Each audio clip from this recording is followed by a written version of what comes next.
¿Es posible que las civilizaciones antiguas hayan poseído tecnologías avanzadas? En este episodio, exploramos esa probabilidad. El universo, así que ahora hemos establecido que el universo crea a través de la estructura del vacío. Que la estructura del giro del vacío produce el mundo material desde lo más pequeño del subbronca al bronca, los protones a los átomos a los planetas, las estrellas, las galaxias, los supercúmulos, los universos. Y que los universos se están dando a luz unos a otros a medida que emiten partículas. Y hemos establecido que en esta estructura de creación de la estructura del espacio-tiempo, terminamos con planetas alrededor de estrellas en todas partes. Es muy probable que las estrellas tengan planetas a su alrededor que se forman como resultado de la vorticidad dinámica de fluidos que se genera en la estructura del espacio-tiempo a su alrededor. Y que muchos de estos planetas podrían albergar vida. Y ciertamente que esa vida podría estar millones de años por delante de nosotros en su desarrollo técnico. Lo que significaría que lo más probable es que hayan descubierto cómo interactuar con la estructura del espacio-tiempo, con la estructura del vacío, abrir agujeros de gusano, viajar a través de agujeros negros, atravesar el universo, emerger de este lado de nuestra galaxia. Y descubre nuestro planeta. Analizamos brevemente la historia del hombre y hablamos sobre cómo hay alguna evidencia de que hubo contacto con una civilización avanzada en nuestro pasado remoto. En una era que ahora la gente está empezando a llamar la era precataclísmica. Hace aproximadamente 10 o 12.000 años. Antes de la gran inundación, que muy probablemente corresponde al derretimiento de la última edad de hielo. Esta inundación que fue reportada por más de 300 culturas diferentes en todo el mundo, hablando del fin de una civilización Neolus que estaba muy avanzada, que fue destruida por un gran cataclismo que implicó un aumento del océano y la inundación de todas estas civilizaciones antiguas. Cuando los pueblos antiguos hablan de esta avanzada civilización antigua, también hablan de su capacidad para volar en el aire. Hablan de su capacidad para viajar en el sistema solar, al menos si no en la galaxia. Y tener interacción con seres de las estrellas. Seres estelares o dioses solares.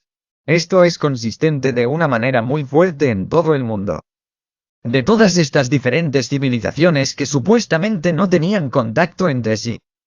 La probabilidad de que eso ocurriera si estos eventos fueran solo ficticios, que todas estas civilizaciones alrededor del mundo hubieran desarrollado el mismo mito, y mucho menos construido edificios similares, es muy baja. Hablando de la forma en que construyeron sus edificios, ninguna de estas civilizaciones afirmó haber construido algunas de estas notables estructuras piramidales que se encuentran en todo el mundo. Hace unas décadas, solo pensábamos que había algunos de estos edificios, estas pirámides en todo el mundo, las más conocidas, las de Egipto, en Teotihuacán, en México, algunos de los zigurats en Irán y en Persia. Ahora hemos descubierto muchas más pirámides en todo el mundo.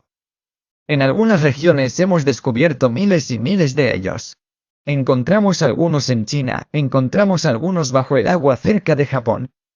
Recientemente, utilizando la tecnología LADAR que puede ver debajo del follaje en el sur de México y en Guatemala, encontramos miles y miles de pirámides presentes que requerirían que millones y millones de personas vivan allí. Creo que estamos empezando a descubrir la evidencia de esta civilización anterior de la que hablaba la civilización antigua. Cuando hablaban de esos edificios, no se mostraban construyéndolos.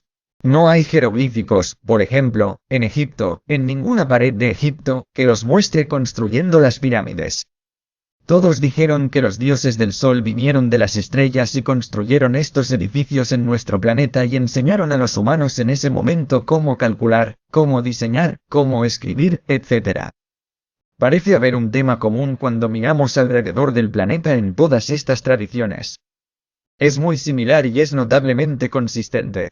La similitud más obvia es la ingeniería que se ve en Perú y parte de la ingeniería que se ve en Egipto, parte de la ingeniería que se ve en Turquía. Hay muchos lugares diferentes alrededor del mundo donde tienes estas enormes piedras que fueron movidas, colocadas con una precisión que supera todo lo que tenemos hoy. Cuando hablo de piedras enormes, algunas de ellas son más pequeñas de 20 o 30 toneladas. Algunos de ellos son mucho más grandes en exceso de 200, 300 toneladas. Fueron trasladados a través de valles y cordilleras. Ciertos lugares del Perú donde se encuentran muros con bloques de más de 100 toneladas a 200 toneladas que fueron extraídos en sierras frente a donde se encuentran, por lo que las rocas habrían tenido que ser extraídas en la cima de estas montañas, cortan en el valle y suben otro monte para ser colocados donde ellos están.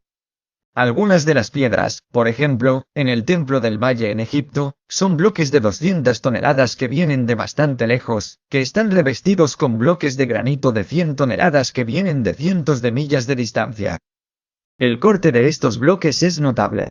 Algunos de los bloques en realidad superan las 1000 toneladas. Los bloques de 1000 toneladas son extremadamente difíciles de mover y, sin embargo, se han movido a través de distancias muy grandes, cientos de millas a través de ríos. En el caso de algunas de las piedras que se encuentran en Egipto, por ejemplo, en el templo Ramsesium, donde se encuentra una estatua que se pensaba era una estatua de Ramsés II que pesa más de 1000 toneladas, y que viene de muy lejos de donde se encuentra. Algunos de los monumentos que vemos en todo el mundo pueden tener una edad mucho más antigua que la que se les enseña hoy en día, y en realidad los arqueólogos los fecharon con las personas posteriores que los encontraron y los usaron en su cultura porque pensaron que eran los monumentos de los dioses y que construyeron toda una religión a su alrededor.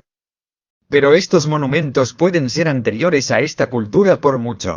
De hecho, pueden provenir de una inundación precataclísmica, por lo que pueden exceder de 10.000 a 12.000 años y, en algunos casos, tener una antigüedad de 30.000 a 40.000 años. Parte de la evidencia geológica de estos edificios respalda estas afirmaciones. ¿Por qué es esto importante? Es importante porque eso significa que la historia de la humanidad es muy diferente de lo que pensamos que es. De hecho, hay pruebas de que el genoma humano puede no ser el resultado de una evolución lineal desde los monos hasta el Homo sapiens. De repente hay un enorme pico que se cree que es un eslabón perdido en la evolución de, por ejemplo, la cavidad craneal del Homo sapiens del Neandertal. Estos cambios que ocurrieron no parecen ser parte de una evolución natural. De repente la cavidad craneal se duplicó en tamaño, el cerebro se duplicó en tamaño, los ojos se agrandaron, la pérdida de cabello. Todo esto no parece ser en la evolución natural del ser humano el resultado de una transformación natural como consecuencia de la adaptación al medio. Pero en realidad que hubo una intervención que cambió los genes de la estructura de la evolución de nuestro planeta y de repente produjo un ser mucho más avanzado que podría haber sido el resultado del empalme de genes que hizo esta repentina transformación de la evolución de los homínidos, produciendo repentinamente el Homo sapiens que pudo haber tomado mucho más tiempo sin esta intervención. ¿Estoy completamente fuera de lugar? ¿Soy el único que piensa esto? Son ideas completamente locas que los extraterrestres pueden haber venido a nuestro planeta y alterar o incluso sembrar vida en nuestro planeta. Francis Crick, uno de los genetistas más venerados de nuestro planeta, el hombre que recibió el premio Nobel por descubrir la estructura del ADN, escribió artículos en 1973 hablando de esto. La teoría de panspermia sugiere que la vida en la Tierra no se originó en nuestro planeta, sino que fue transportada aquí desde otro lugar del universo, quizás atravesando galaxias y sistemas solares. Los microorganismos que fueron distribuidos involuntariamente por el polvo espacial, meteoritos, asteroides y cometas aterrizaron en la Tierra y comenzaron su vida aquí. Crick pensó que esta teoría era improbable, pero escribió que tenía que haber sido implantada por una civilización avanzada que vino a la Tierra e implantó los genes que produjeron la vida en la Tierra. O al menos parte de la estructura del genoma de nuestro planeta fue alterada para producir la evolución que vemos hoy. Otros, como William Brown, uno de nuestros biofísicos y biólogos moleculares de la Resonance Science Foundation, pudieron identificar la alteración específica del gen que ocurrió y produjo la duplicación de la cavidad craneal del Homo sapiens de los primeros homínidos. Cuando descubrió esto, parecía muy sospechoso. Parece una alteración del gen que es típica de lo que hacemos hoy cuando alteramos genes en el tipo de ingeniería OGM. Y así puede ser que no solo esta civilización antigua avanzada haya estado en nuestro planeta antes de nuestra historia escrita, sino que esta civilización anterior fue la fuente de la eventual evolución del Homo sapiens en nuestro planeta.